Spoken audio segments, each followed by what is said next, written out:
everyone. We are live. We are live on the DM and Friends, and we have a action-packed show for you tonight because we have the one and only Ignatius with us, the editor, founder, right? Founder and editor of Fight On magazine. Pretty much, publisher. Yeah, I mean, founder. A bunch of us really founded it together. We could talk about that, but yeah, I'm the founder, editor, publisher, mogul, man behind the throne. Whatever you want to call me. They found her buried in an ancient crypt of Yeah, that's right. That's right. I only have 9 hit dice though, so I'm not much of a boss monster. But yeah, do what I can. They're 100-sided hit dice though, so yeah. None of the first edition D8 stuff, Yeah. And so, yeah, guys, we're gonna talk some Fight On magazine. We're gonna fanzine magazine. Yeah, however you want to call it. You'll tell us more about that later. But yeah, so welcome to the Thursday night DM and Friends live stream, and we do. Let me see, which way am I pointing? This way, which is weird. It's my opposite. We do also have my co-pilot here, Chris Clark, an industry legend. Yeah, in his own right. How's it going, Chris? What's happening? What's been going on with you? I am right now checking to see if they have fixed a few things. They have not, so that's all right. What's happening? I'm still just working my little tail off on Castle Wolfman stuff. So, because my tail got pretty big over the years. And mine too, unfortunately. Yeah, you guys sound like you're super busy. Does this company's shirt make my look big? No, never mind. Dreg, welcome. Dreg is the honorary first person to put a message in chat. Thanks, Dreg, and welcome to the show. He's done an advanced guys.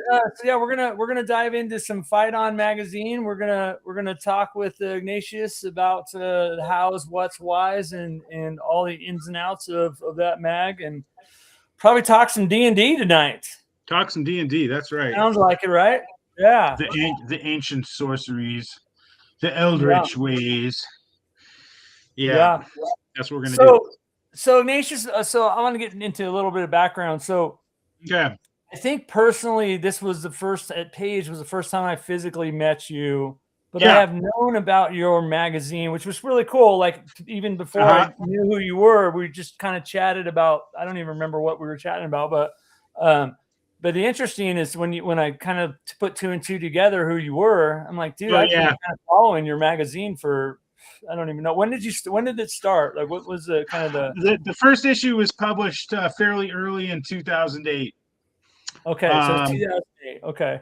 Yeah, and we ran pretty regularly from 2008 through 2013, and then I vanished on a space voyage for 10 years, and but I returned in 2024.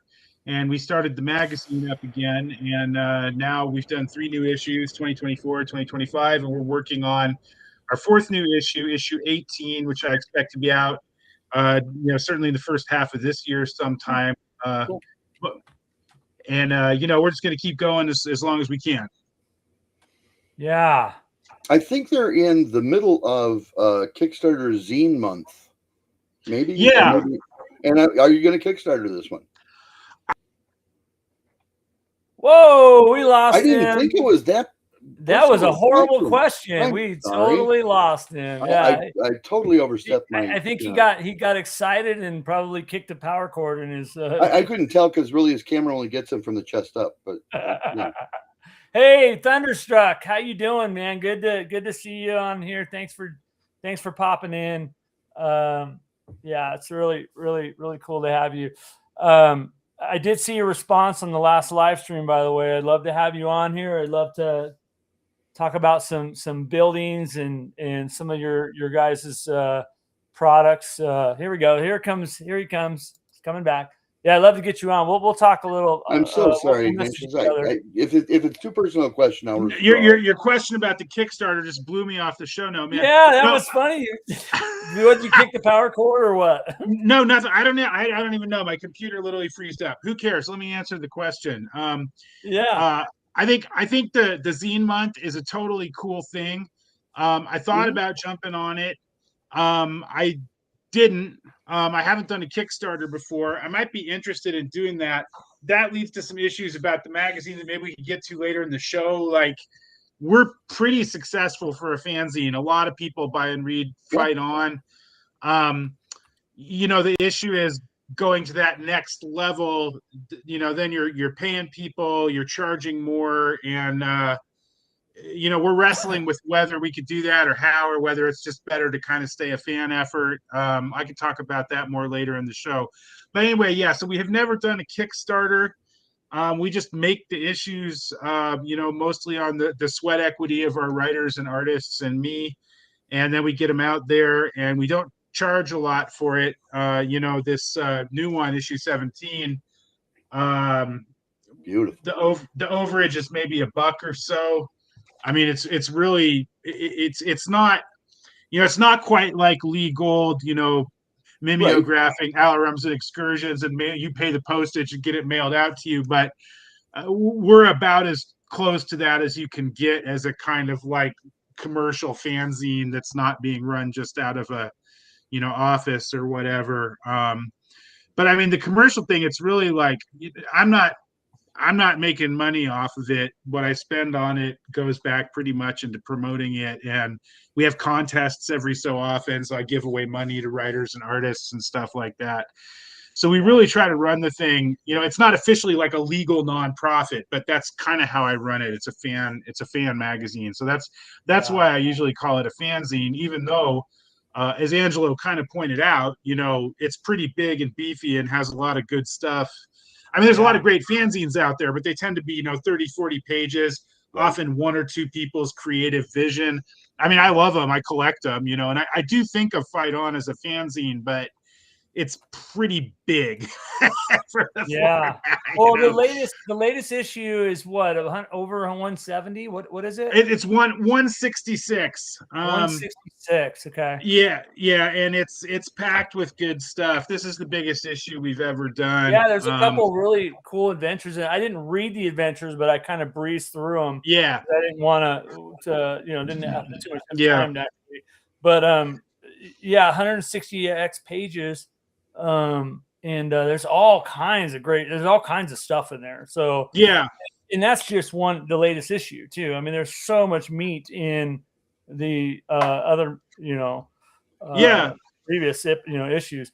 By the way, talk about what you have. I'll put the code in here for everybody. I want to say, why you want to go to this model though, where it makes enough to pay, say, your electric bill every month, and that's because all of the fans want to make sure there's going to be another issue. Which, if you pay the electric bill with it, there will be.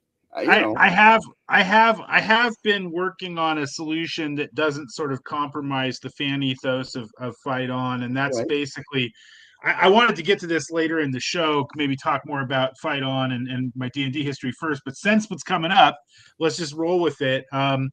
What I think I'm going to start doing is publishing modules. Which are going to involve, paying the authors and artists, most of whom will probably be people who already write for Fight On, and then releasing those at more of a markup. And so then we'll have some for-profit products mixed in. And again, it's a separate thing. So it's not like compromising on a little bit of a war chest too, Yeah, right. And because we all talked at a con recently, right? We were all at the Philadelphia Game Expo, and I had a great time there. I sold a ton of copies of Fight On, but if you're traveling all that way and paying for a hotel and you're only bringing in $1 or $2 an issue, you could sell 100 issues and you still haven't paid for your con. Yeah, right. And I mean, of course, Ron was a big help, with making me a special guest and giving me a vendor badge and all this kind of stuff. But still, I've got to find a way, because I love old school gaming. I love old school D&D. want to, like, I think this is a good thing that Fight On is. That's why I brought it back when I got in a position to do so again. And so I want to keep building it up, but like, I can't, I mean, I suppose like lots of guys have a hobby they lose money on, but I'd really rather have it be something I at least break even. Yes. Yeah. Or else there's no assurance of the next issue. Seriously. Right. Yeah. No, you're right. Because that's kind of what happened last time to me, is that my life hit a big. I mean, I know there's the story about the spaceship, and that's the true story, but the fake story, which I'll tell on your show, is that I had a lot of upheaval in my life. And there were some really good things and some really bad things, and they all hit all at once. And I just like, I can't do this right now. I got to focus on my other stuff. But you're right that if it's a little bit more self-supporting, then sometimes it's maybe a little easier to weather those storms that always come up. Yeah. But I do. I mean, look, one of the things that's wonderful about Fight On, is that not only a lot of guys like us and a lot of younger guys, no offense, but also, I mean, younger than us. I mean, we all go back a ways. Everybody younger than me, yeah. Yeah, right. But also, I mean, Tim Kask, Errol Otis, we did interviews with Dave Arneson, Janelle Jaquay. So lots of legends of the hobby have contributed things to Fight On. And if it becomes more of a commercial outlet, then it's like, well, why are they going to do that unless I can come up with their fee and all this kind of thing, So I want it to be like a community thing, and if it's going to stay that, like, the only way I could do it is charge $25 an issue, and that's not a magazine anymore, at least to me, So I don't want to go that route. Yeah, so, you want to keep that as an affordable piece for people. Because it's supposed to be fun. In the right place. Yeah, it's supposed to be fun, and it's supposed to be the kind of thing you pick it up. I mean, the big models, from the old days, there's really three. There's the old Dragon magazine, from the Tim Kask, early Kim Mohan days. That was a great magazine. Fanzines like Alarums and Excursions, and also to give out a shout out to my buddies in Buffalo, but also the old Ardu and Grimoires. Just there's this whole history. There's this whole history of stuff from the early days where it's just packed full of ideas. And some of them are great, some of them are kind of half baked, but you just take all this stuff in, and then it feeds your dungeon mastering, it feeds your campaign building, it feeds your character ideas, and then it's like, and so I mean that's what I kind of want Fight On to be. Plus, it's got to always have cool adventures. That's the other thing, is I always want at least a few cool adventures in every. Yeah, imagine White Dwarf. Dreg's exactly right. These are the kind of things Fight On's kind of like trying to conjure up the spirit of. Different worlds, like all these great old magazines. There was a time when White Wolf was like that. Yes, I don't that's know true. if White Wolf is published anymore, to be honest with you. Yeah, I don't know either. But there was a time before. There was a time before it was the Vampire magazine. Yeah, that's true. When Stuart ran it, so yeah. Mm-hmm. Yeah. Lo, these many years gone by. Stuart was my backup place to submit short stories to when they get rejected by Kim Mohan. So yeah. So anyway, I see. Yeah, go ahead, Angelo. No, I was just going to jump in there. I didn't want you to get too far ahead, because you said a couple things that I just for me, like I'm a gamer at heart, and I took a little break too. I had some life things that happened, and kind of took a little hiatus from D&D, and then came back, and then it was like feel like playing catch up a little bit. But that hangnail was pretty nasty though. What's that? So that hangnail was pretty nasty. Yeah, it was. It was the most horrible thing ever. I like that. I like the human factor there. I like the fact that you talk about I mean you don't need to get into any details, but life happens, and for me last year was a pretty challenging year. I didn't stop gaming, and I will tell you, I didn't have to step away, but I'll tell you one thing that got me through that year was people like Chris and people and other gamers and other stuff but the whole community kind of. So I like to double click on the community factor, and that's kind of why this channel is even here, man. Is because I feel like it saved my life, and I feel like you kind of touched a little bit on something similar to that, but I don't want to get all mushy, but anyway. No, I mean, there can be some drama and some pettiness, but basically the gamer community, and not even just the old school community, but the broader gamer community, is basically a really good supportive community.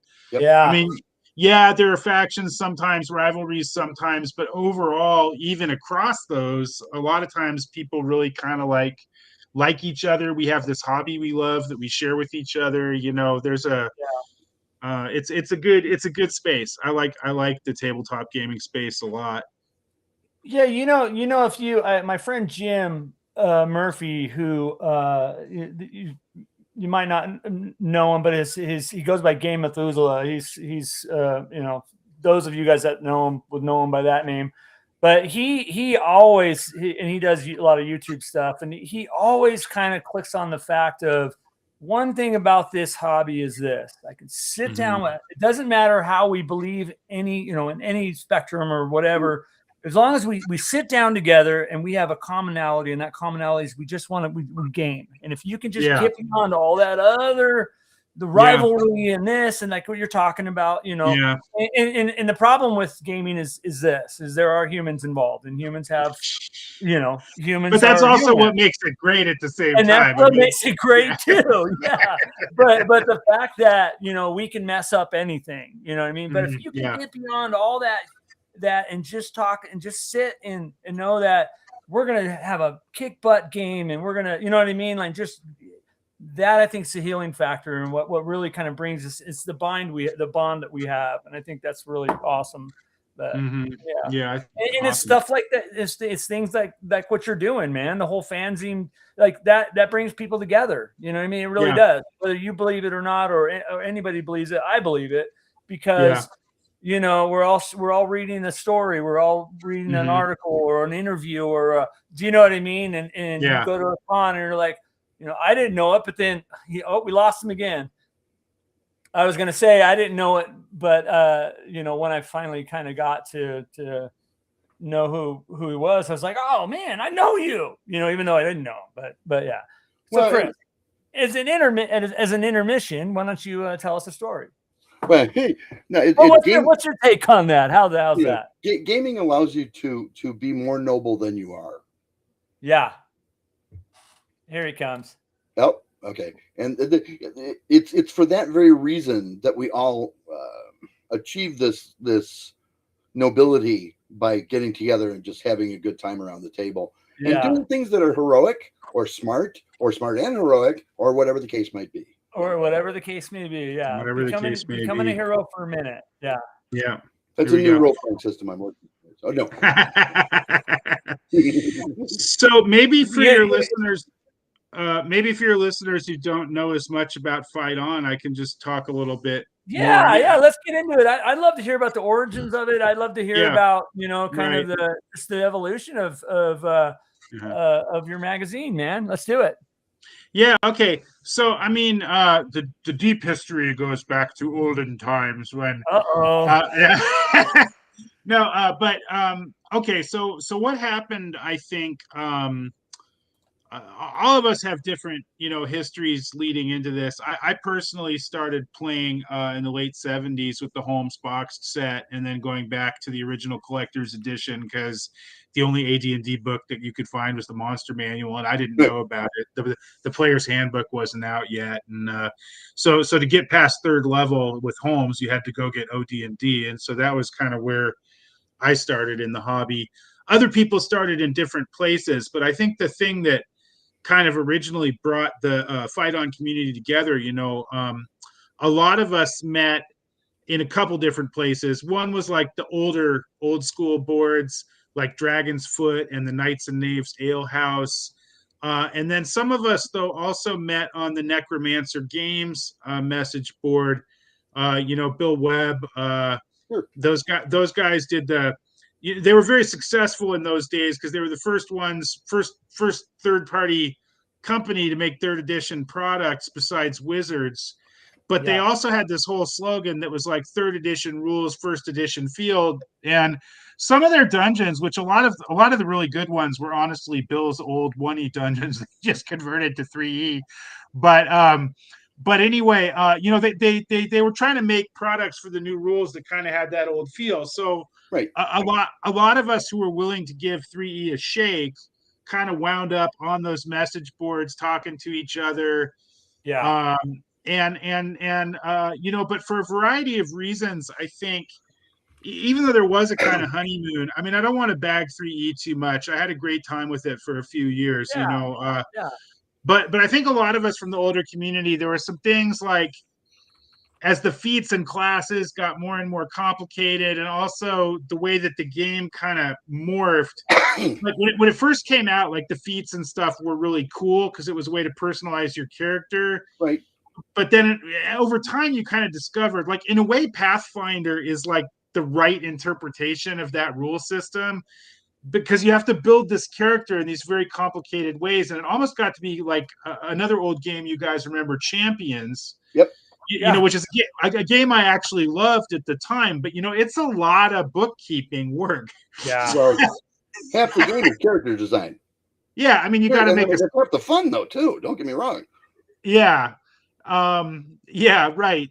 But so anyway, I don't want to rehash that whole thing. But anyway, as 3E went on into 3.5 and then 4, a lot of us old school players who were in that community kind of got disaffected.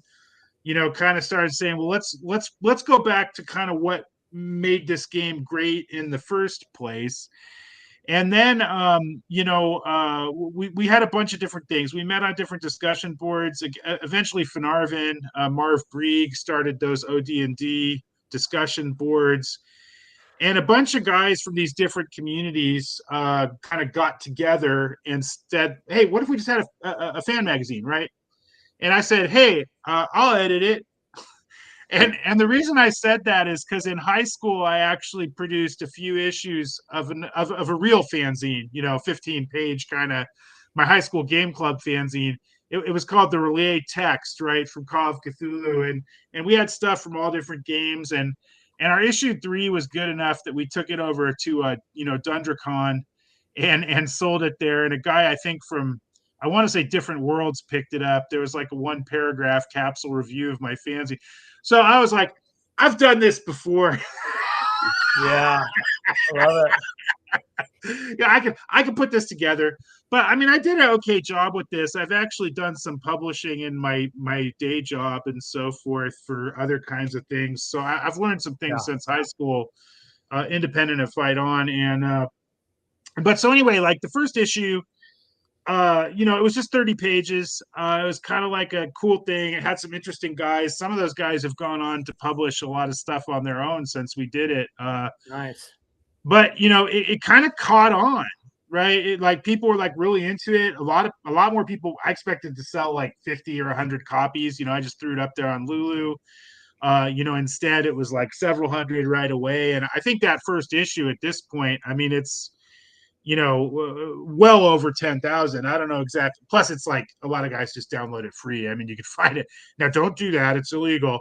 But I mean, you could find it a lot of places. But I mean, paid. It's well over 10,000 at this point. It's been a long time.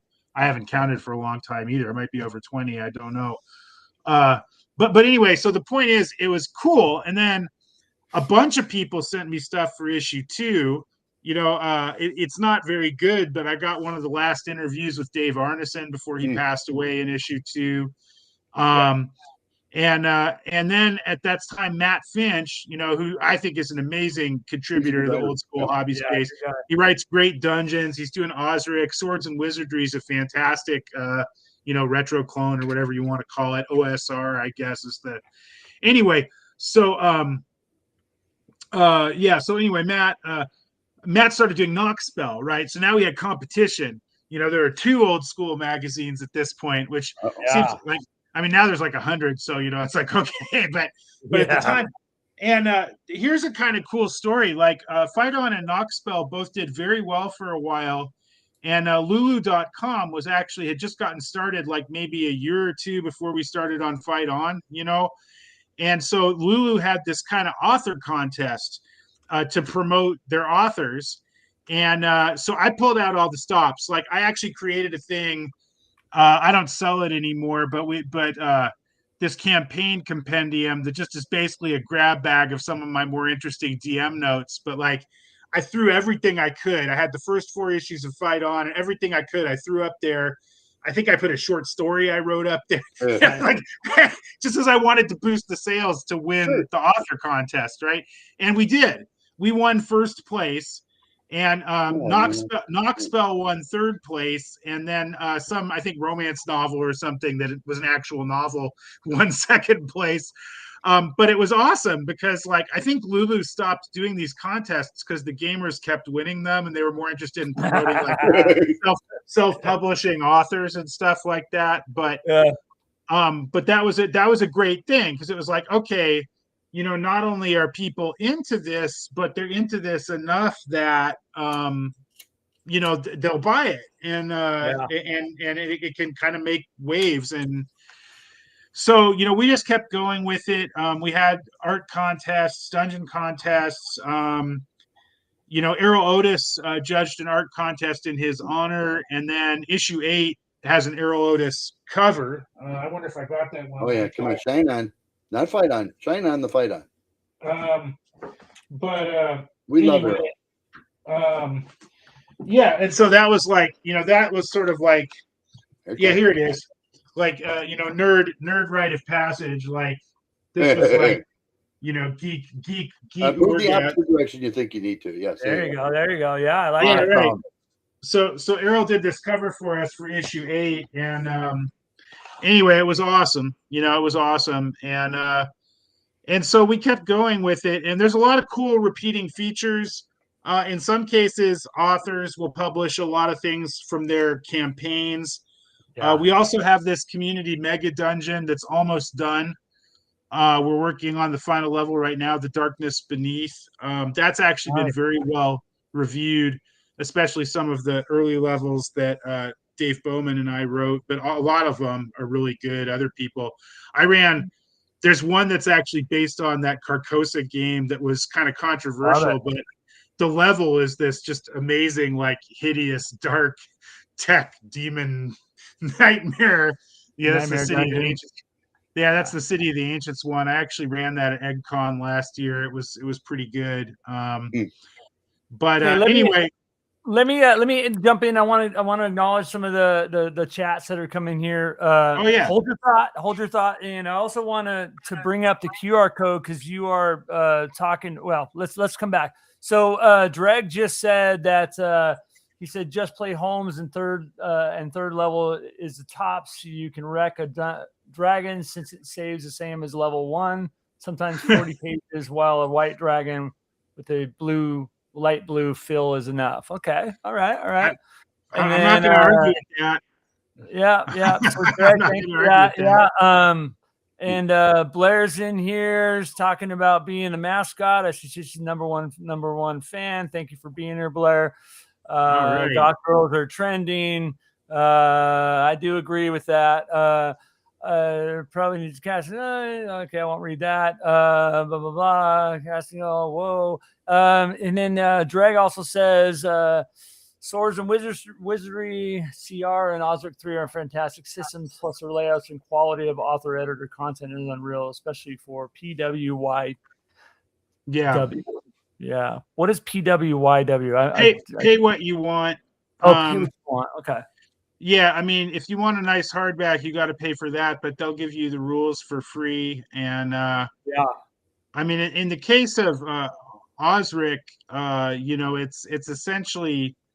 There actually are some differences, but it's very close to Advanced Dungeons and Dragons. Yeah, I mean, I think Osric is super close to it. I wouldn't even say there's much difference, to be honest with you. No, very, very little, although I was running out of the first edition books just on Monday of this week, and I had told my players to download the Osric books, and they said, no, that's not how. They said, no, that's not how Cure Light Wounds worked, and it is true. It's different. Yeah. I was like, what? But I gave it to them because, you know, they needed needed the help. I love when you have players that are so technical with it that know the difference between cure light wounds in BCMX, like Mensor's box versus AD&D versus OD&D.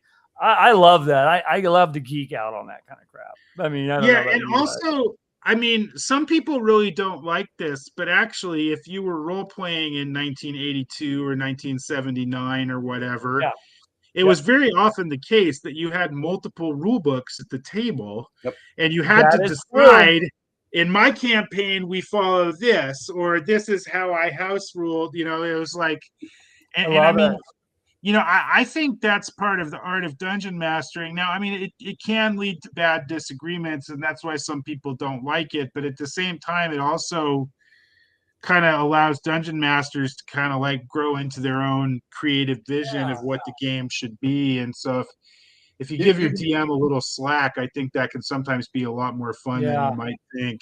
You've gamed with me, Angelo, and I always say, okay, so you're going to cure light wounds. You can either do a die 6+1, or you can do one die 8.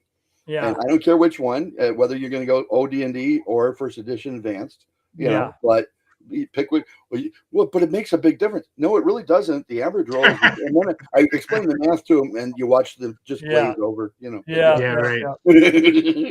Yeah, I mean, a D6+1, your average roll is going to be 4 or 5 anyways, and probably 4.5, and the average roll on a D8 is 4.5. I mean, that is pretty geeky and technical, but I see where you're coming from.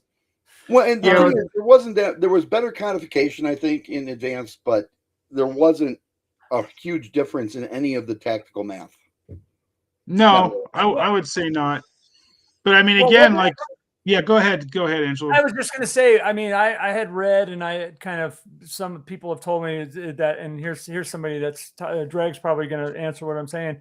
The reason why AD&D was kind of put out because they wanted to have a standard. They wanted to have a standard that you go to a con here and there, and it's very standardized. So because you are right, when we played in 80, and I'm going to ask you when you started playing, but when we were playing in 82 and 81 and 83. I would have a Mensor, at that, 83, we'd have Mensor's Red Book there, or Mulvey, and the AD&D books, and a module from Basic, and you know what I mean? You'd have a whole, and then you would figure out. Or you'd go run for your friends. You'd go run for your friend's brother, and he had BX characters, and you had the AD&D books, but it's like, okay, let's go, right? We're not going to rewrite your characters. And the glory of all that early stuff, too, is really, I don't see a difference. For anything below AD&D, even second edition, exactly, the OD&D books, all that is all the same. It ports over almost identically. I can run a module that's written for BX in AD&D, and vice versa. OD&D, whatever, you know what I mean? Or early, anything that Chris writes is going to go great in AD&D, or if I want to run it in BX, I can do it. And that's the glory of our game, I know it did get a little kind of weird as 3rd came along. 4th, what really made it weird. 5, you still can port stuff over, but realistically, to me, I don't see a difference in versions. It's all D&D to me. You know what I mean? Well, they all play good. I've played all. I can only write though that OSR stuff, and it's about determinism though. There's greater determinism in 3rd and 5th edition, and in 4th edition. And when I say that, what I mean is, the players know more what the possibilities are going to be. It's more predictable. It's more predictable, and also, there's nothing like AD&D magic, because it's so weird and unpredictable, and the spells just do strange things, and some of them are stronger or weaker than the level you can cast them at. And again, to me, that's a feature, not a bug. And there are games other than D&D that have done that, but later versions of D&D, they tend to want to make it all uniform, right? You can have 9 dice of electrical or 9 dice of cold, but you can't have 7 dice of cold or 10 dice of electrical. Very balanced.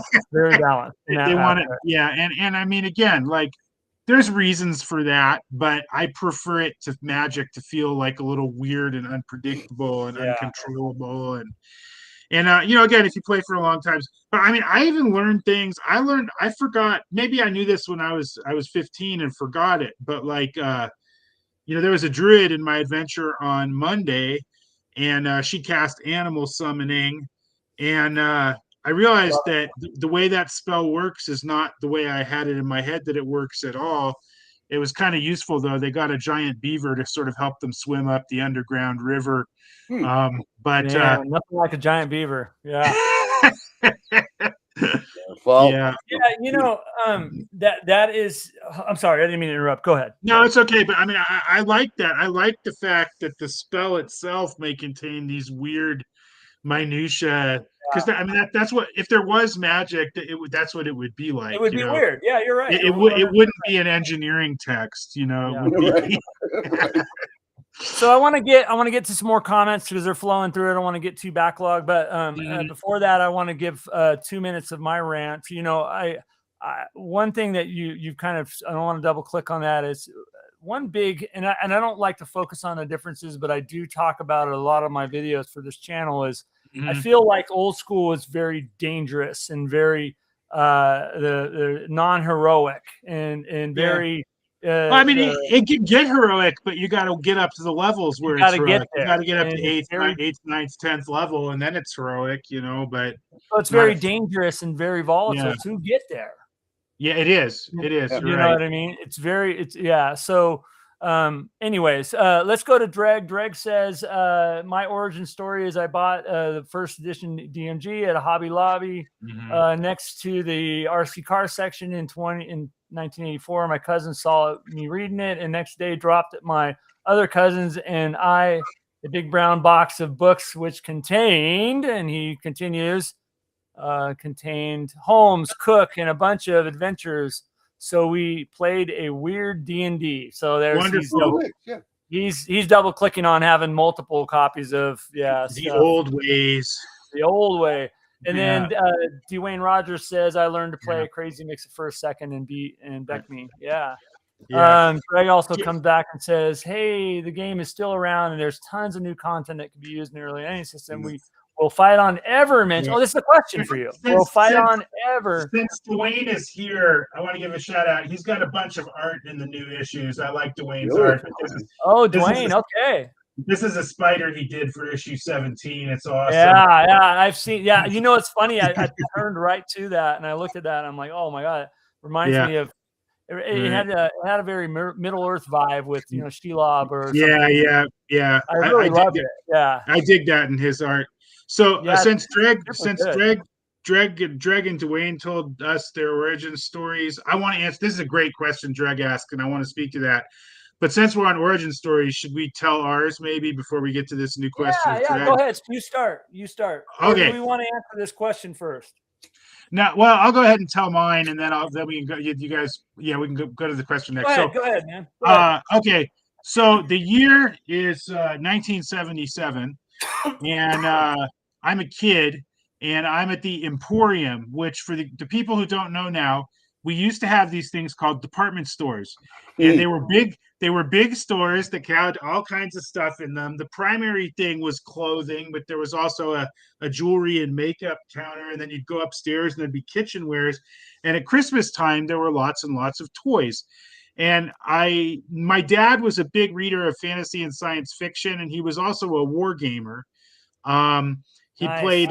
He taught me how to play. We played Africa Corps and Tactics 2, and he had played a crazy game called Empires when he was at Reed College. That's a whole side subject, but it's kind of like a proto-Risk diplomacy D&D-ish. It's crazy. Anyway, anyway, I knew my dad liked this stuff, and I liked it a lot. And so there's this box with a dragon on it that's like the very first printing of the Holmes basic set.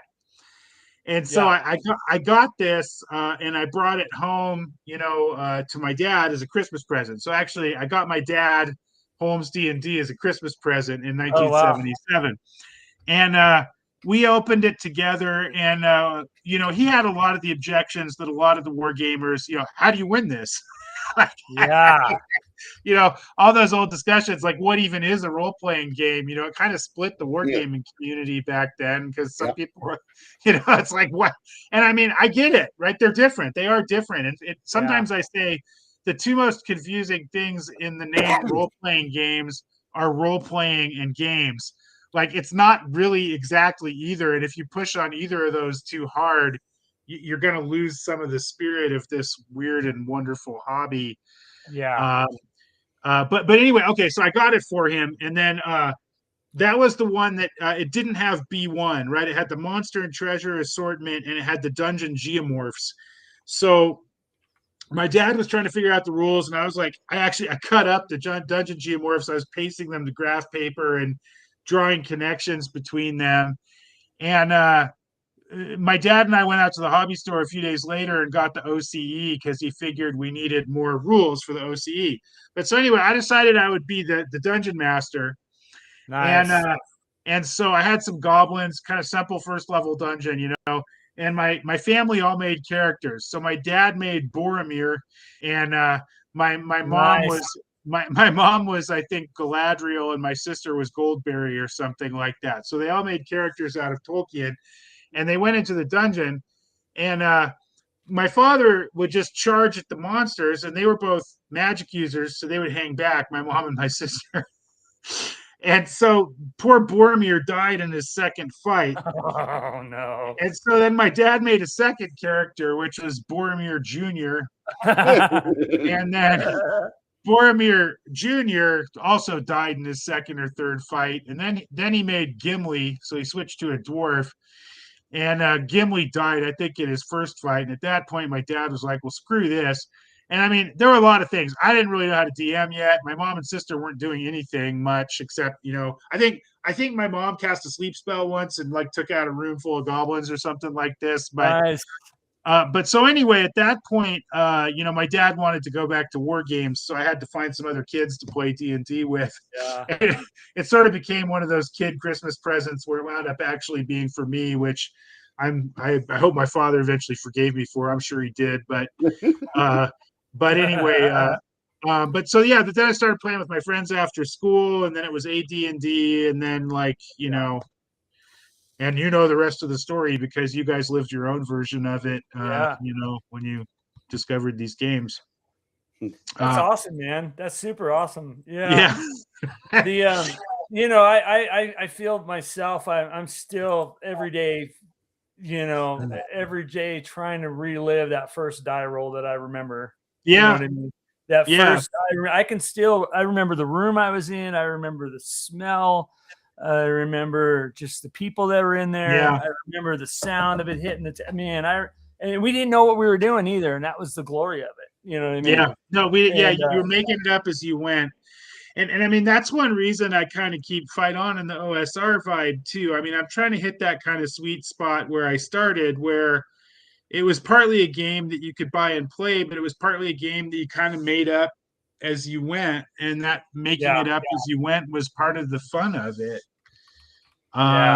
You know, and so I want to capture that feel in the fanzine as best I can. So let's go back to Dreg's question though, because I do. I wanted to come back here. I do want to give a shout out to some people that have joined. I do want to say, Mr. Rourke, welcome. Mr. Rourke is the guy that I've been playing D&D with since 1979. So awesome. Me and him, we used to play late at night or off here and there, hiding from our moms that were throwing away our books because it was the devil's game. You know what I mean? So I have a story about that I could tell you guys too. Let's get to this question and we'll come back. I do want to say, DM Leo, thanks for joining. He's great. Hi, Leo. Yeah, you know DM Leo. Good to see you, dude. And by the way, Dwayne, we're going back and forth. I do love that piece of art, man. But go ahead and answer this question right here. So, will Fight-On ever mention any games besides D&D? Which editions might even get mentioned? Right. Well, I mean, first of all, the question is absolutely yes, and we already have. So I'll talk a little bit about that. In general, any game that was kind of popular in the early days of gaming, or any game which is a spiritual successor to such a game, is kind of welcome. Is kind of welcome in Fight On. And so some of the games we've had stuff for. We've had stuff for Tunnels and Trolls. We've had stuff for Bushido. We've had stuff for Empire of the Petal Throne. Nice. We've had stuff for Traveler. We've had stuff for Mutant Future, which is a game that's very similar to Gamma World and that you can play. It was a Gamma World retro clone. And also, I mean, in terms of like the new OSR games, we've had stuff for Osric, Swords and Wizardry, Old School Essentials, Shadow Dark, Basic Fantasy. That's a good one. Chris Gonerman's game. And also some of the odder ones, some of the hacks. Nobody has written explicitly for Knave or Cairn yet, but they'd be welcome. It's a big tent that we try to run. So it's not really like, well, first of all, it's not a D&D magazine because Dungeons & Dragons is a trademark of Hasbro Corporation, and we don't have anything to do with that. Yeah. But it does run a lot of articles that bear a lot of similarity to some games that might have been published under that name at one time. Really? Yeah, it's a coincidence, but you'll notice here and there that just parallel development, really. Parallel development, right? Yeah. Well, we based it all off of Warlock, that came out of Caltech, and yeah, Warlock from Caltech. A lot of people don't know much about that, but that's I love when I hear that. Yeah. Cool. Actually, another thing is I met Kevin Symbieta for the first time at Page, and he's a Detroit guy, and I'm planning on looking him up.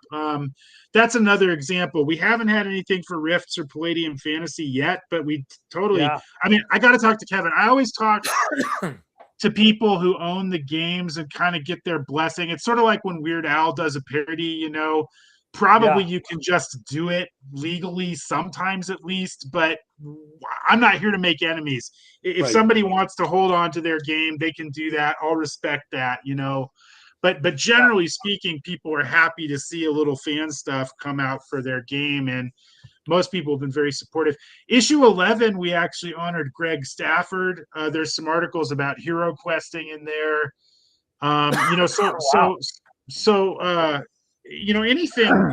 Anything from the old days is kind of okay. And the magazine, although in practice, half or more of every issue does wind up being for the OSR type games. Yeah, it's really in the end to me more about a spirit than a rule set. And if I got a great Western adventure, I also one of the things we try to do is honor some of the people from the old days, and I'd really love to do Mark Miller sometime.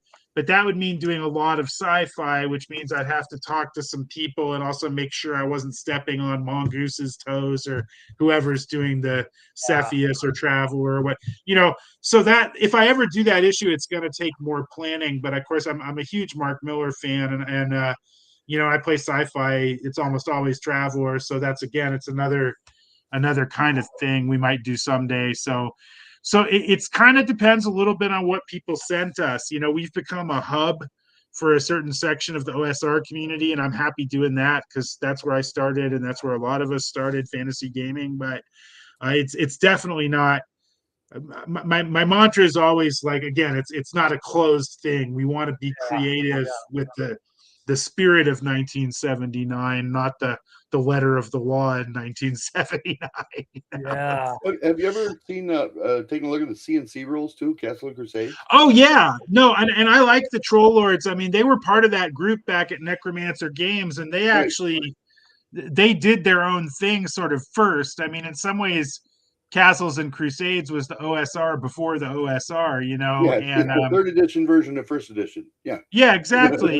Yeah, exactly. Yeah. Yeah, that's a and good way to so put it. you know, they've always had their own thing. They publish a ton of stuff, but I mean, the Troll Lords are great with me. And if people, I think you know, we may have had one or two things written for CNC. We might have published at least unofficially. I'm not sure, but it's welcome. You know, I mean, I'd probably check with them if somebody wanted to use their trademark, but that system's totally in the wheelhouse. You know, speaking of Fight On, I do want to bring up a QR code, guys.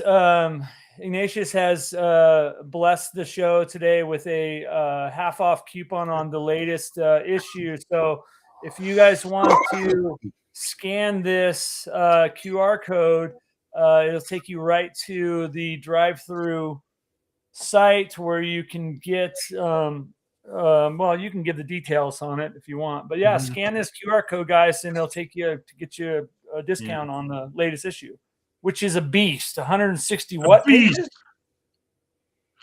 166 pages of old school gaming goodness. And issue 17 is very, very heavily OSR focused. There is a Tunnels and Trolls thing. There's a few other games, but this one is really serious old school caverns and chimeras.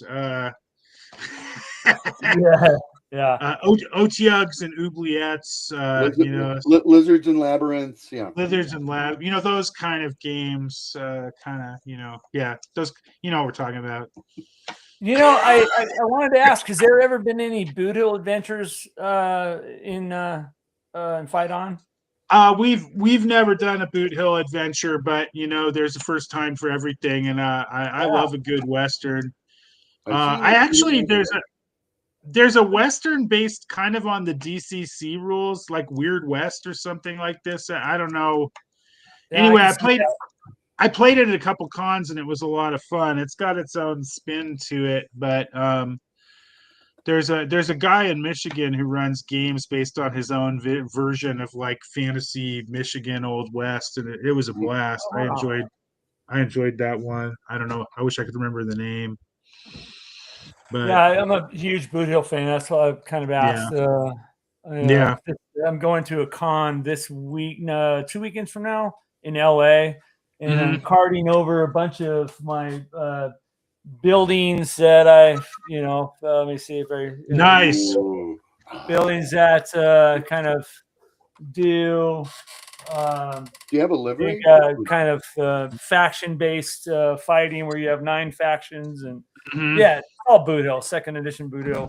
You know, so I'm a big fan of that. I know. You know, it's funny. I know somebody that wrote some old school games that maybe should submit some stuff to Fight On. Who are you thinking of?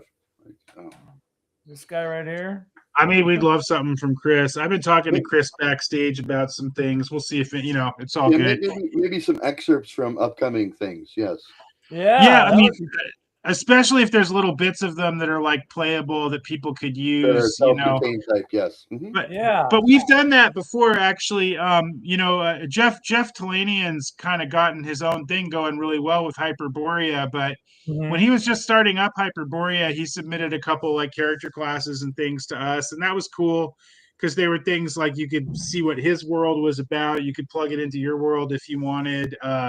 So yeah, I do stuff like that a lot, and sometimes people who are sort of starting their own brand. And that's the nice thing about it being a fanzine, right? There's no conflict of interest there. I want other people to build their own stuff. And if they can use me to help with that, that's great, you know? Yeah, that's a great concept, dude. And Dwayne was completely blown away. Yeah. He said so. Well, thanks, Dwayne. I mean, I thought I was happy with the way it came out, too. I mean, it means a lot to me that people say stuff like that. But, yeah, I mean, issue 17 in a lot of ways. I mean, honestly, it was maybe a slightly bigger than I would have liked it in an ideal world, but I like them on the big side for sure. But that being said, it gave me a new sense of what was kind of possible for us to be doing. And one of the things that helped me restart, by the way, is it's that cycle. There's a lot of the people who contribute you'll see some old hobby names, and you'll see some guys who are part of the original run of Fight On, well-known bloggers. But there's also a group of younger people who are mostly actually Europeans, who got there's a developing old school D&D scene in Europe, and like a lot of these guys discovered Fight On.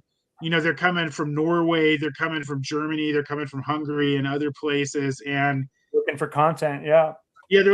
But they send me dungeons like you mentioned Angelo.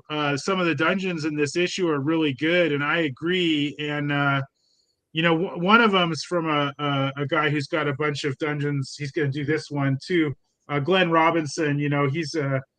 He's an American, I think. He might be a Canadian or Brit, actually. I don't know where he's from. But, I mean, Elder Thing and Prince of Nothing, these are two of these European guys. I think, they might be half mine and Chris's age. I'm not exactly sure, but they write great adventures, and they're into the old ways. And, I love that. If I can help give guys like that, new guys, some exposure, that's great, Yeah, that's... exposure, that's a good word. But I'm thinking we want to send those articles in, which are excerpts from Castle Wolfmoon, because it's advertising for Castle Wolfmoon.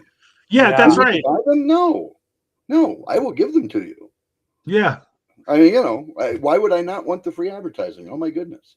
Yeah, I mean, it kind of is. Yeah, and as long as it's not like, I don't like to publish crippleware, but like if it was like, a cool room or a monster or just anything or like 4 connected things, and that's right. Yeah.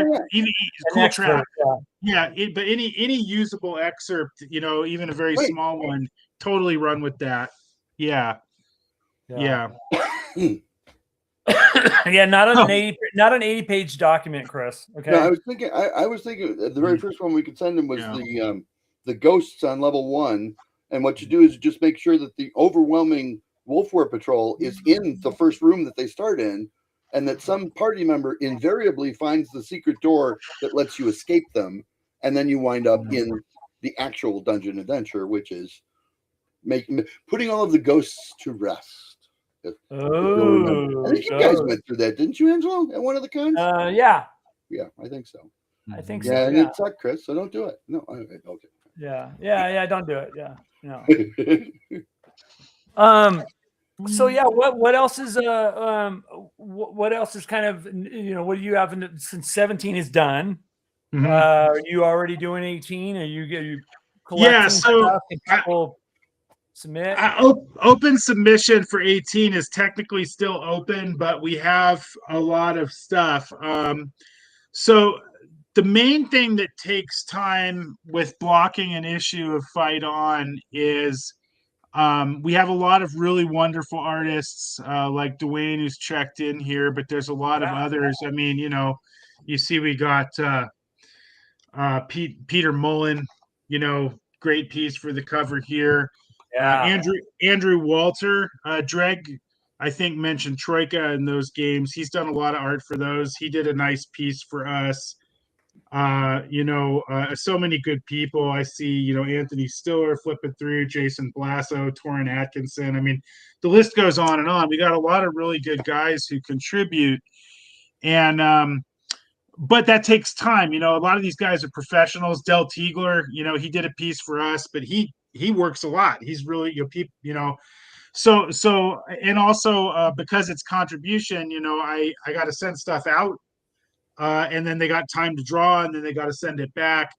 And so it takes time to like assemble that. That's the main time part of the issue. And then the other thing is once it's 80% in and I start blocking the issue, I have to like kind of rearrange my life during the weeks when that's happening. Instead of like, I'll still sit in bed watching TV with my wife, but I'll have my computer in my lap and I'll be typing and stuff like that, because it just, if the thing is, it's too slow otherwise. That kind of work, if you just do it a page or two at a time, it takes months. You have to just give some time to just sit and just like churn through pages. And so there's the time I spend doing it, but then there's start launching. Finding the time for it. Speaking of wives and so forth. Anyway. Good night. Yes, that was my wife, not some random female who just came right. out. No, it's okay. You got her out a few minutes ago, Chris. You know, nobody's going to. She brought me an update when we get that far. We can now officially announce that the Kickstarter is restarting on the 5th of April. They have fixed everything. Mm-hmm. Oh, okay, good. So the website's live. I'll get you a QR code link thing for next, I don't know, whatever we're on again. Mm-hmm. All right. Love it. Uh-oh. I see flashing lights to your left. Are you having a religious experience? What? No, I'm going to bring it up. Oh, all right. So submissions are when is the expected date for Publication. for 18 for anything to come out?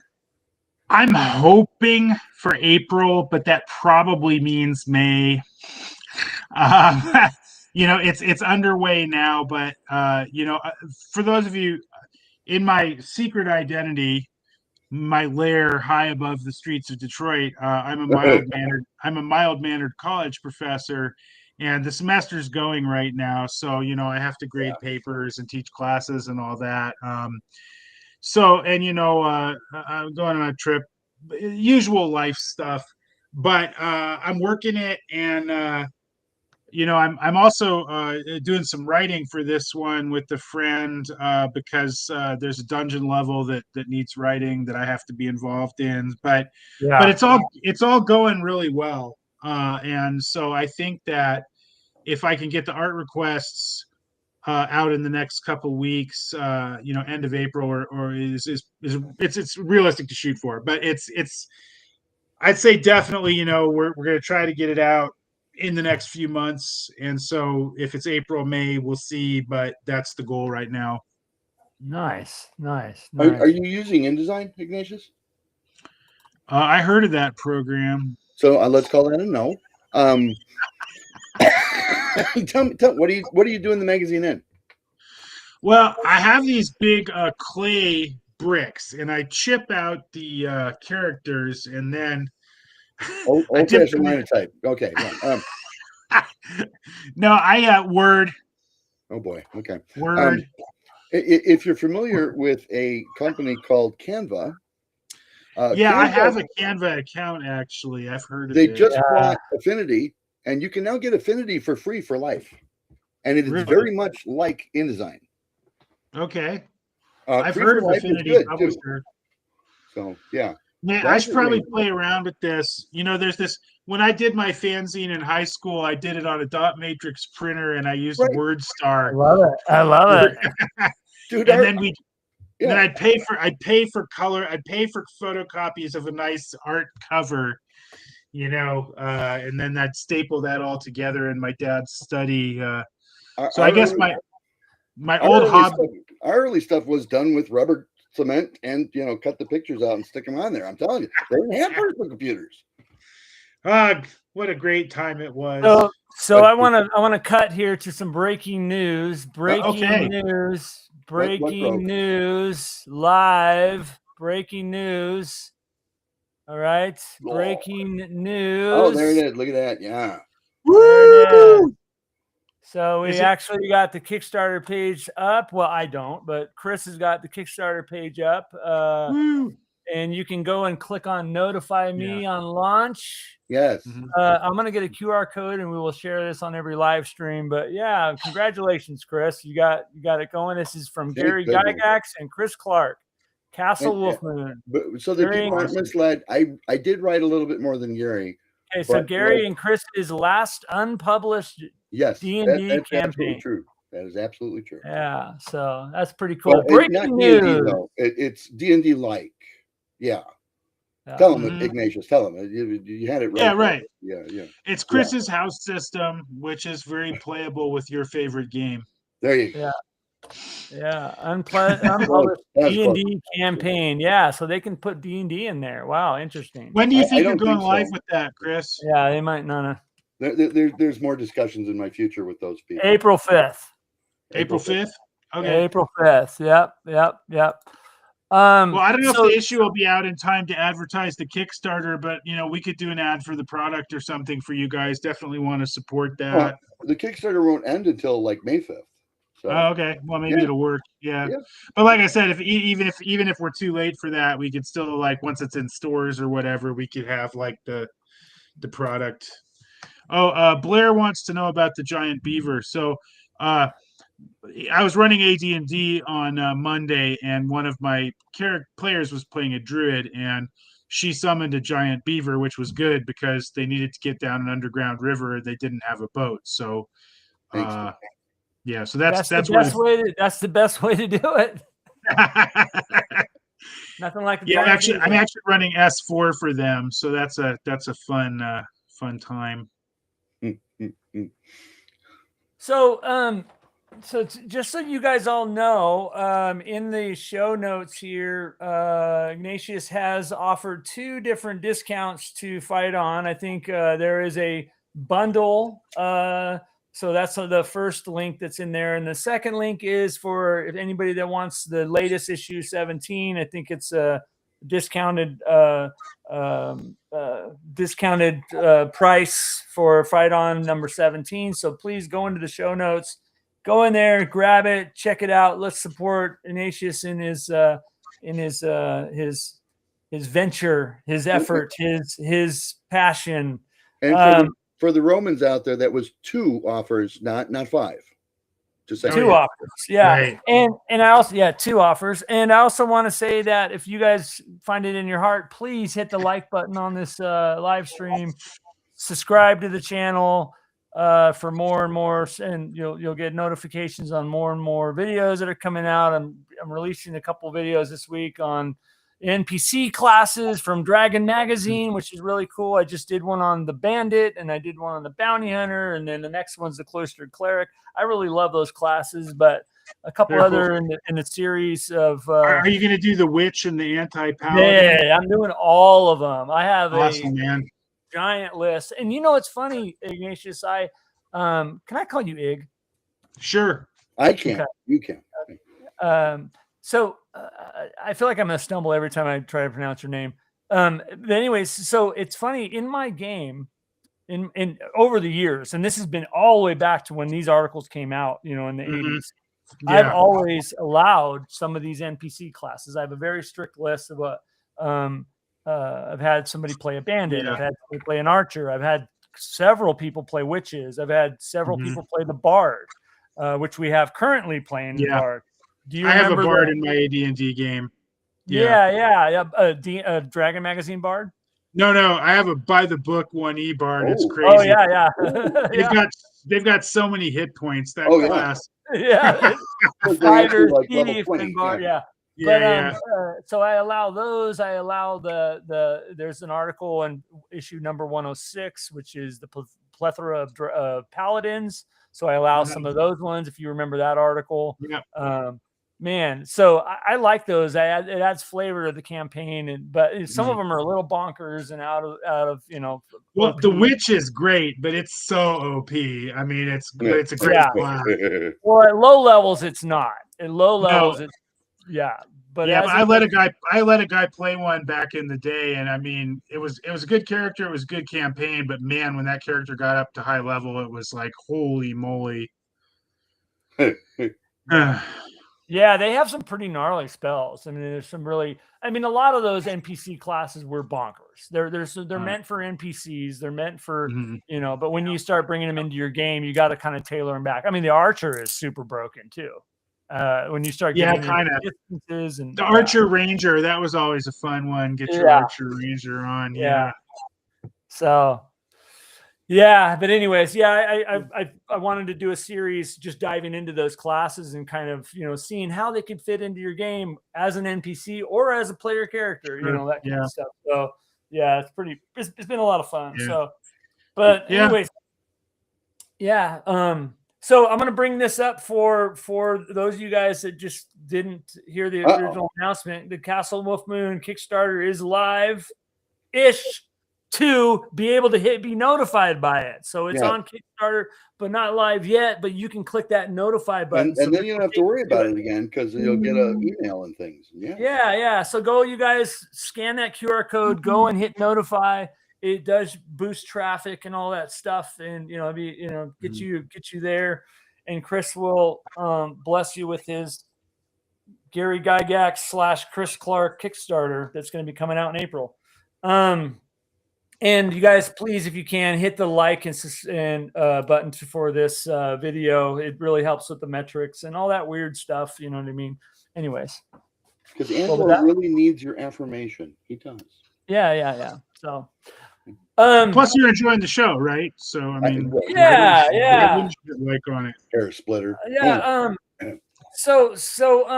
So Ignatius, any cons you're coming up and going to be going to, or where are you going to be at in between your job and writing a huge So I'm going to be at a little con in Michigan that we hope gets bigger, called Wizard Con is my next one. Kalamazoo. Yeah.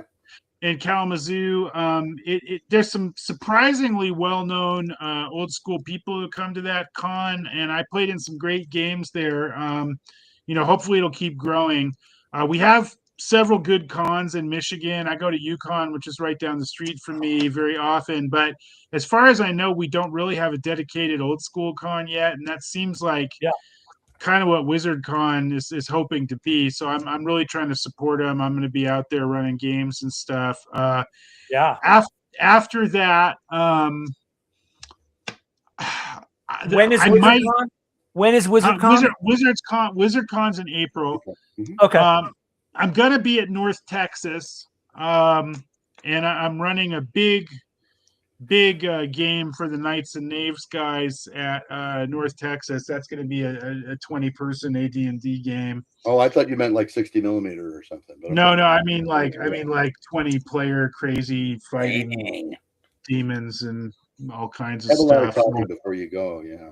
I'm definitely, that's going to be a big one. I'm going to be running a smaller, more regular game too. And I'll be playing a lot, and I'll probably visit the Black Blade guys and other guys who are running booths.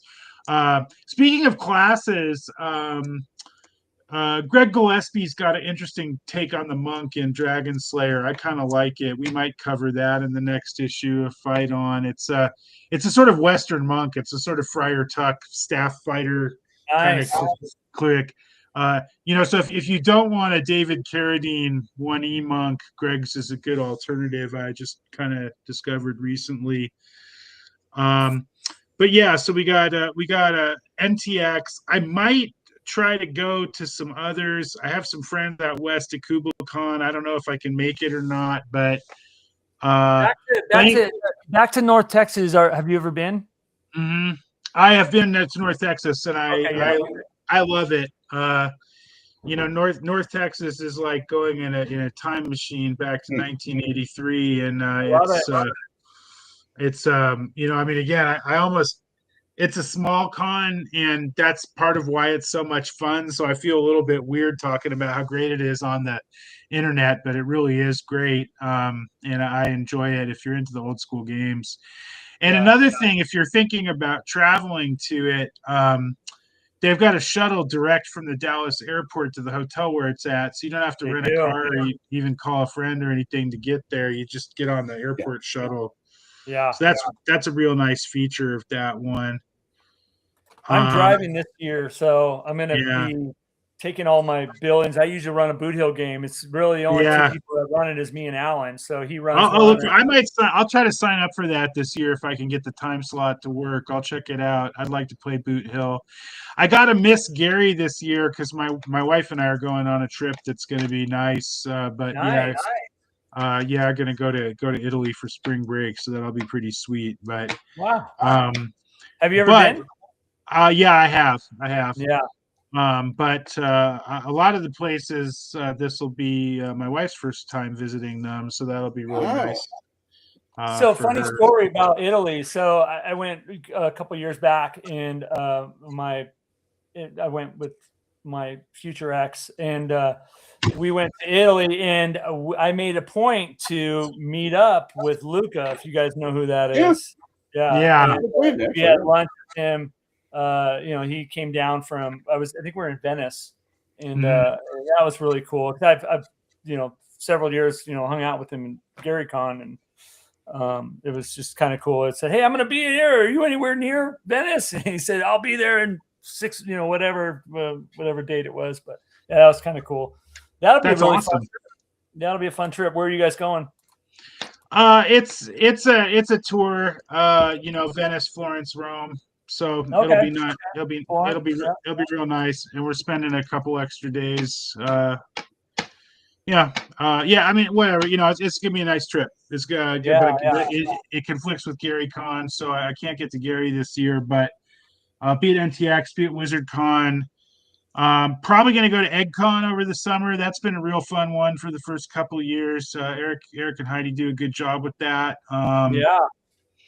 And also, I had a blast last year.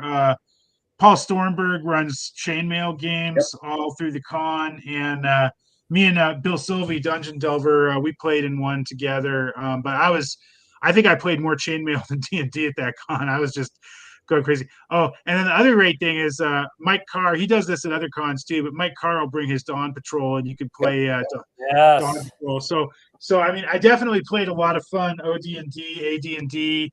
I ran 7 Voyages of Xylarthan, which is an OD&D kind of based game.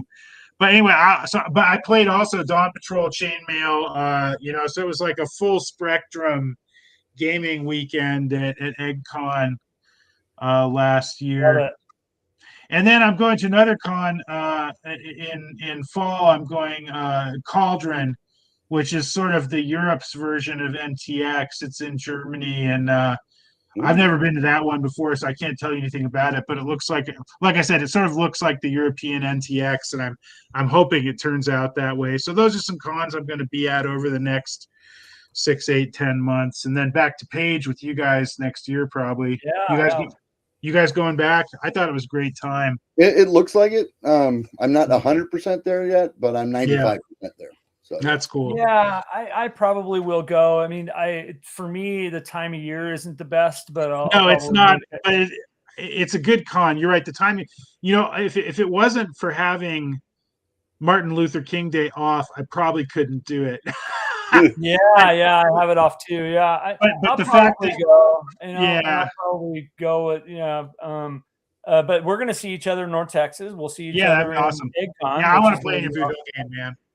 Yeah, so that's going to be super awesome. Yeah, in EggCon, I still got to submit my events, but I'm going to try to run a scenario that I actually ran for my home campaign, which was a raid on a Temple of Grumsh, which is who's the Orc God. So, I just got to put that together and come up with a snazzy name for it. And, looking forward to that con. I've never been to EggCon, and I've never been to that state that time of year either, so I'm looking forward. That is a treat if you go to EggCon, because it's summer but not late summer, and you can see all of the Lake Geneva, and they give you this little like D&D guide to Lake Geneva. So it's got where the game was invented, and where the TSR guys used to be, and the dragon in front of the public library, and I definitely think, there's a few different cons in Lake Geneva. EggCon's probably got the best weather, but I think every gamer should go to at least one sort of Lake Geneva con in their life. Just it's kind of like if you're religious and you go to Jerusalem or something. That's like once in your life you should go to this place. Yeah, it's the Whaling VFW in Lake Geneva. Yeah. Well, actually. That's where I met. I'm sorry. Go ahead. No, you go ahead, man. Sorry. I was going to say, I think that's where I met Chris. Was I think at GaryCon 5 or 4. One of the two. Yeah. So, but pretty cool. It is. You're right. Any D&D fan should go check out the little plaques and the old. Bring your 20s to rub on the plaque. The house. Roll your dice on the plaque, and and check out where it all started. The house on the corner of Center Street, and Yeah, this in So the old hall. Yeah. Dwayne asked me an interesting question. I see. He said, "What's your favorite thing to work on when putting together Fight On?" Yeah. And Please. I think there's a couple things. One is I actually really do enjoy the editing work. Some of the people who write for us are very polished writers, and other people are not, but they have really good ideas.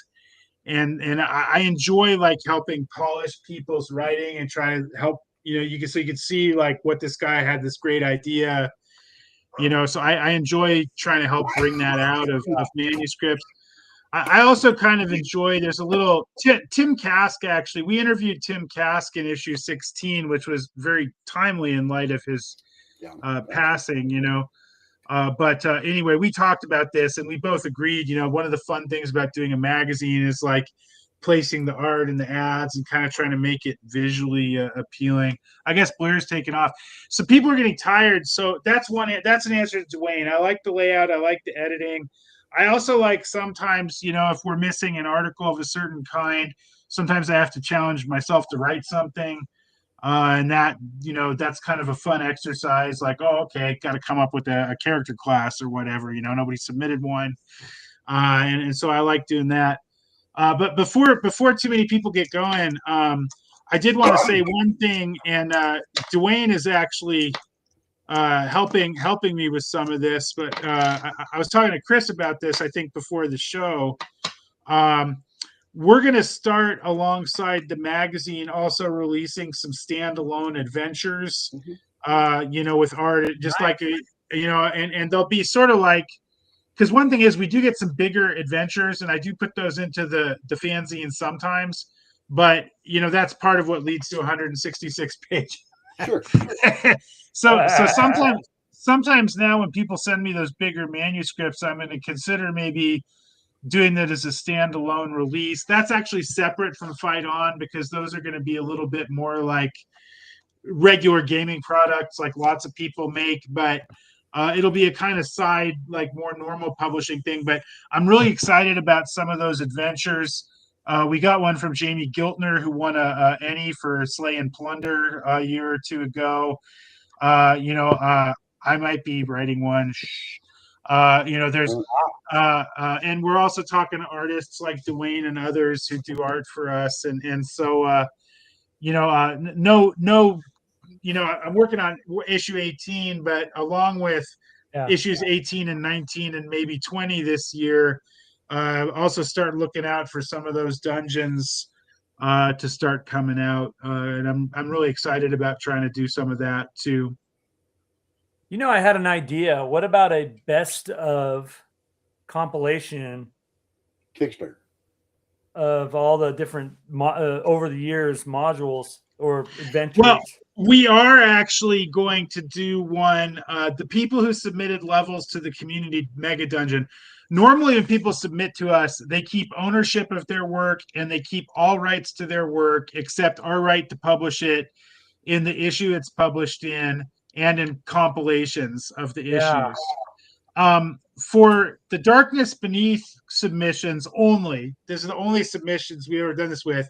We also asked for the right to eventually publish them, like you're saying, in a combined mega dungeon.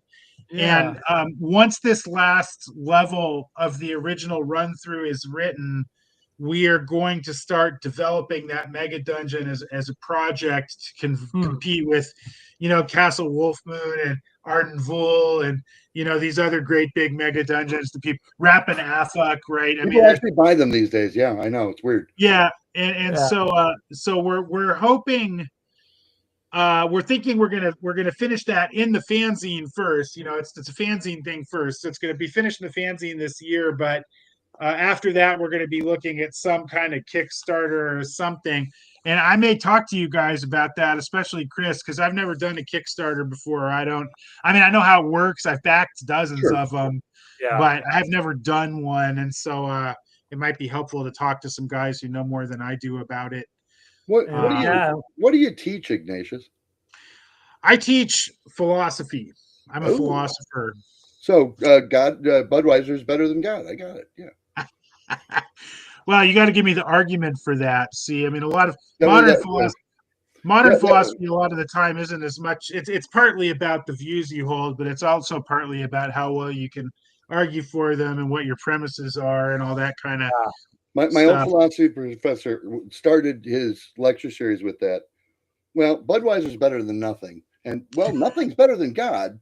Therefore, Budweiser is better than God. You see? Yeah. So, well, you know, in the ancient dialogues of Plato, one of the dialogues, they don't usually assign it in school, but it's hilarious.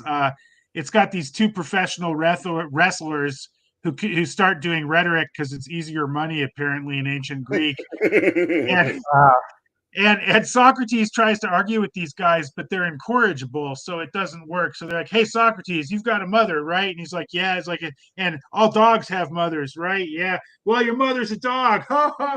You know, so this is like the Same type of logic.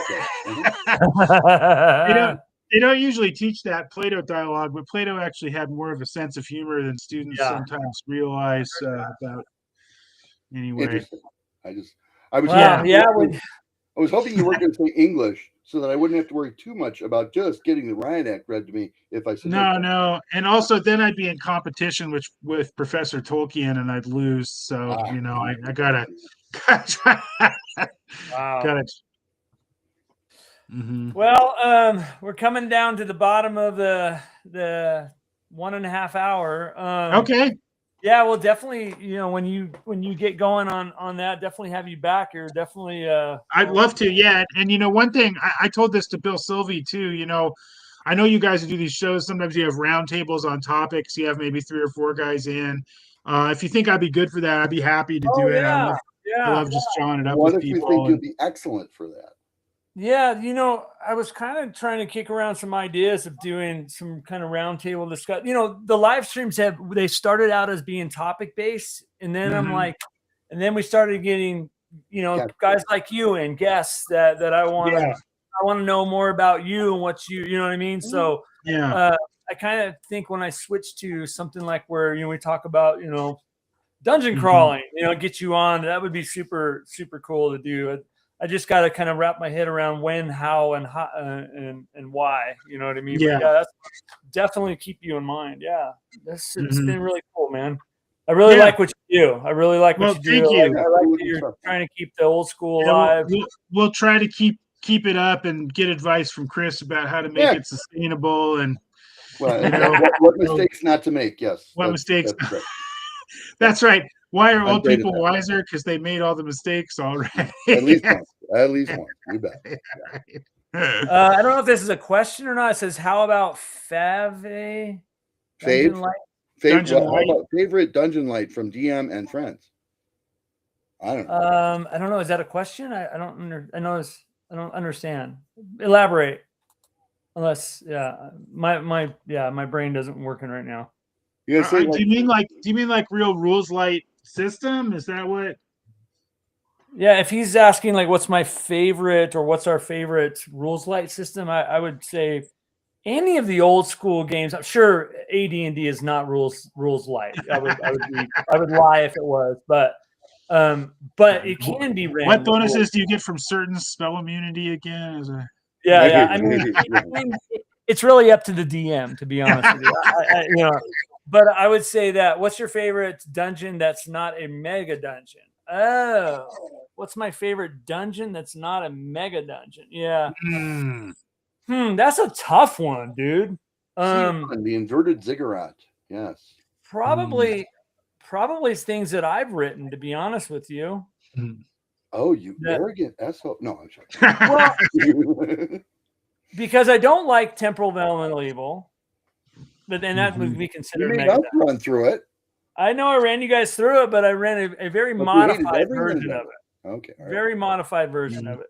And the reason why you guys were there was nothing having to do with, I mean, you guys were given a very specific, you know, I talked with Alan Grohe about this, and because he also hates. Oh yeah, he and I go way back. He's been contributing to Fight On since the earliest. Yeah, he's such a good dude. Yeah, him and his buddy Taco John. I love both of them. They're great guys. Yeah. I'm gonna have him on here as a guest. I did an interview with him, but I love that guy because I'm a huge Yeah. Greyhawk fan. But you know, one thing that we agreed on is we both hate Temple of Elemental Evil.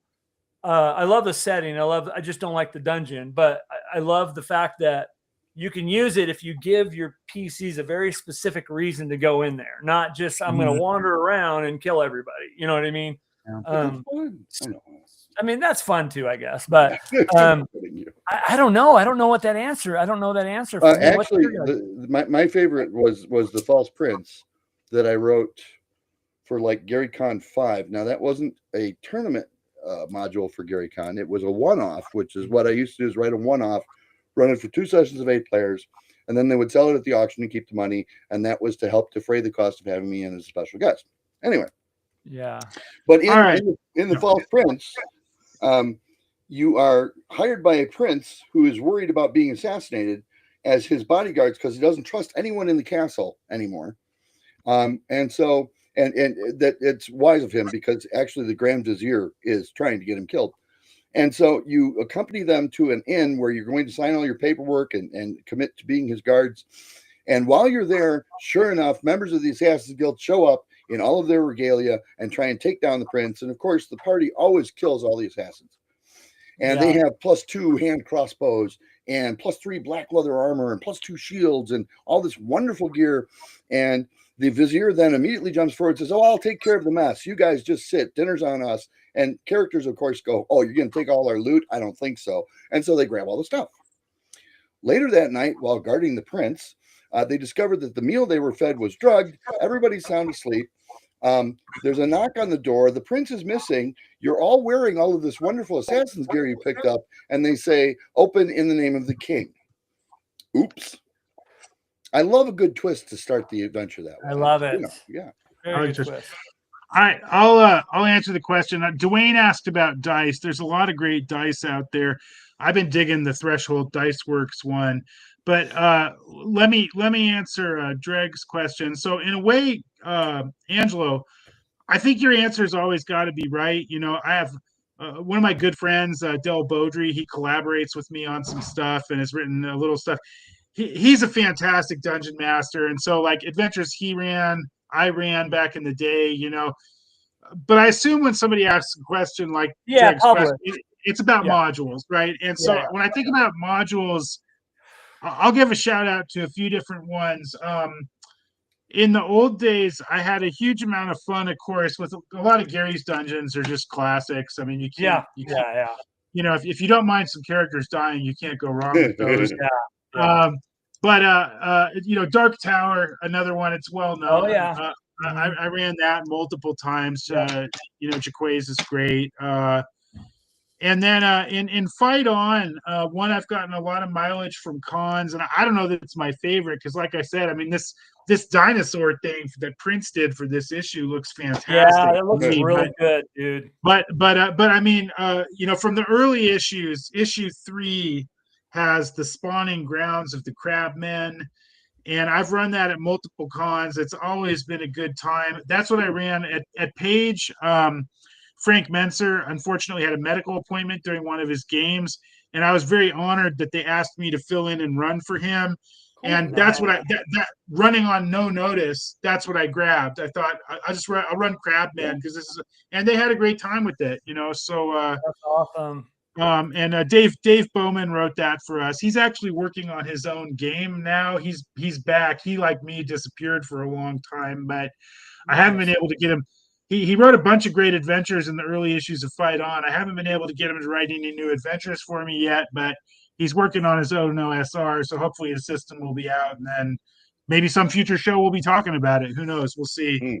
Yeah, that'll be awesome. Yeah, you know, I kind of thought about it a little bit here, and this might be a little cheeky or, you know, just, but I really do like, you know, he says not a mega dungeon, right? So I really do like, and I've ran all the old school dungeons, right? You know the Gary and the Alan Hammock and, you know, everything. I really do like, there's something just charming about, not charming, that's the wrong word, about the Moat House. There really is. No, agree. I like modules like T1, T1, because I like the sandboxiness of the one-liners. Yeah, that's true. the one-liners that leave the rest of it for the DM to fill in. You know what I mean? Yeah. And I feel like that's a really good, easy, not easy, but that's that's my default, I think. But all the other stuff, I think that everything's good, you know? Yeah. The first two I ever got, and this kind of blew my mind because remember, all I had at this point was Holmes and the OCE.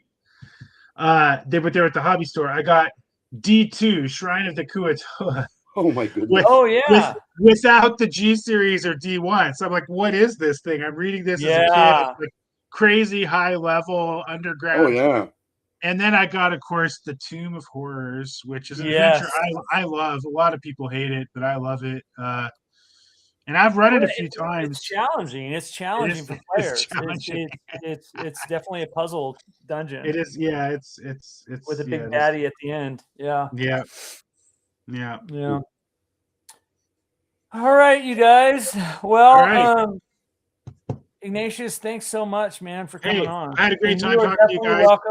You're definitely welcome to come on again anytime. We'll connect. And I like that roundtable idea. That'd be fun to just kind of get a topic. And maybe once a month we do a roundtable and you know we throw something in the hat and pull it out. Yeah. And, you know. Yeah, I think that could be really fun. You know, we'll see how it goes. But why are unearthed arcana spells so OP? Oh my god! I mean, yeah, that book, I hate unearthed arcana spells. I mean, if you view it as like a grab bag, it's okay. But yeah, unearthed arcana, and this is a hard thing to explain to people who like, I want to play 1E, but Unearthed Arcana is sort of like a 1E supplement. It's not really like core 1E. Yeah. No. I use a lot of it in there. You know, in our, Chris plays in my Wednesday night campaign that's been going on for years. Cool. And I made the mistake one time, said, okay, you guys can start using Unearthed Arcana spells. And then the first spell he decided to cast was something way off the wall. And I'm like, wait, why is a cleric casting this spell? Why would the gods grant this spell to a cleric? Yeah. Made no sense. And I said, all right, I'm shutting the door. I need to go in and modify. And so I'm currently going through Unearthed Arcana right now and changing levels, changing duration, changing this and changing that. And then I'll publish it for you guys to be able to. Yeah, it's so funny. I mean, Cavaliers have a D12. Barbarians have 3 million skills. Do you guys have any cons you like in Montana? There is nothing here. There is a Missoula con, which is just about 2 hours north of me. Yeah, that is more cosplay oriented, and then there's one local here that's more cosplay. It's not a big RPG presence there. So if I went there and ran AD&D, I'd be the only one out of 1,000 people. Well, you might get some players. I don't know. Yeah. So, but I see what you're saying. It's not really like going to NTX or something where you're surrounded by D&Ders. I've said this so many times on the show. You guys are so blessed because where you live in the locale, it's 5 hours for you to get to EggCon. You know what I mean? It's or whatever, and that's pretty far, really. But right. But I mean, it's 3 hours to Origins, 4 hours to Gen Con. There's a lot of stuff in the Midwest for sure. We need to get the word for Chris. 45 minutes. We need to get the word out on WizardCon though, because it's well enough run. It could wind up being the NTRPG Con of Michigan in April. It really could. No, I think there's a lot of potential there, and a lot of good people came to that con for the first year. That's where I met Del Tiegler. We played some games together, and I mean, and of course, Eric and Heidi were there. Darlene was there. Tim Kask was there. Darlene. Yeah, she's amazing. She's amazing. But anyway, so the point is, there's some momentum, and some of those people are coming back. Jim Kitchen, if you know him, he's going to be there. I mean. So, there's going to be, so I'm really hoping, the guy who runs it, I don't know him that well, but he's very ambitious, so he's trying to do his own event processing and a lot of stuff. He's an awesome Saltillo kind of guy. Seriously. Yeah, no, I like him. I mean, Yeah. I really liked him when I met him last year. But Yeah. I'm just like, I guess what I'm saying is, if you guys are thinking about WizardCon, don't get put off if you feel like the website's not quite there yet or whatever, because there's Right. going to be people there. There's going to be games. It's going to be a good time. So, come on out if you can make it. That's in April, right? Yes. April, yeah, end of April. Yeah. All right. Well, everybody, thanks so much for jumping on. Great comment, Dreg. Ha ha ha ha ha. He says, "I love you all and your banter." I love your favorites and rips. Good times again. Thank you for hanging out. Y'all got a good energy. Yeah. Okay. Dreg's been a really big fan of the show. I really appreciate your time here. 94. 94. 94 is an artifact. Yes. Artifact.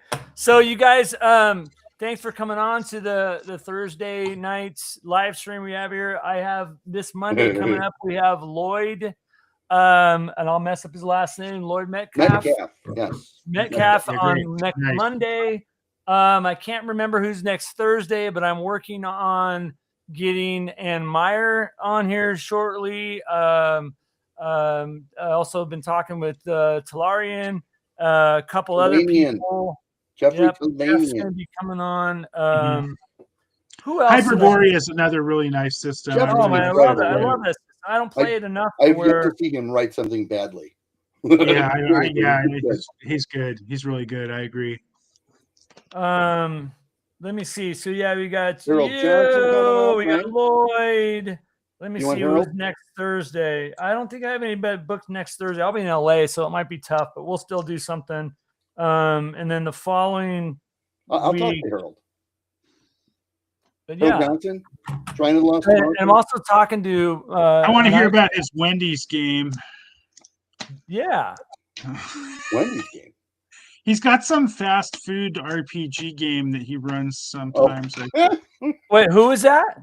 I think Harold John isn't that Harold John? I think that's Harold Johnson. Oh, I'd love to get Harold on here. Yeah, I gotta ask him. I like James Ernest's card game that was fast food, but I haven't seen Harold's fast food game yet.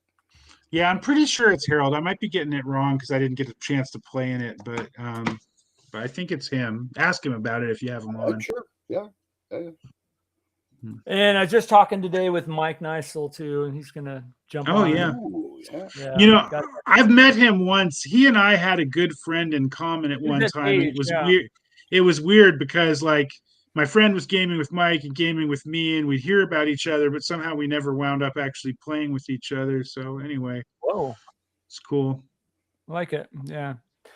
But yeah, so we got some stuff coming up, and I'll be doing some video from the next con where I'll be running I got 2 sessions of Boot Hill, all city diorama, fun stuff, things that Chris loves. He'll be running his mouth is what it'll be. No, I'm kidding. Yeah. But yeah. So, anyways, we're gonna wrap it up here, guys. Thanks so much. Mighty big talk for a one-eyed fat man. Yeah.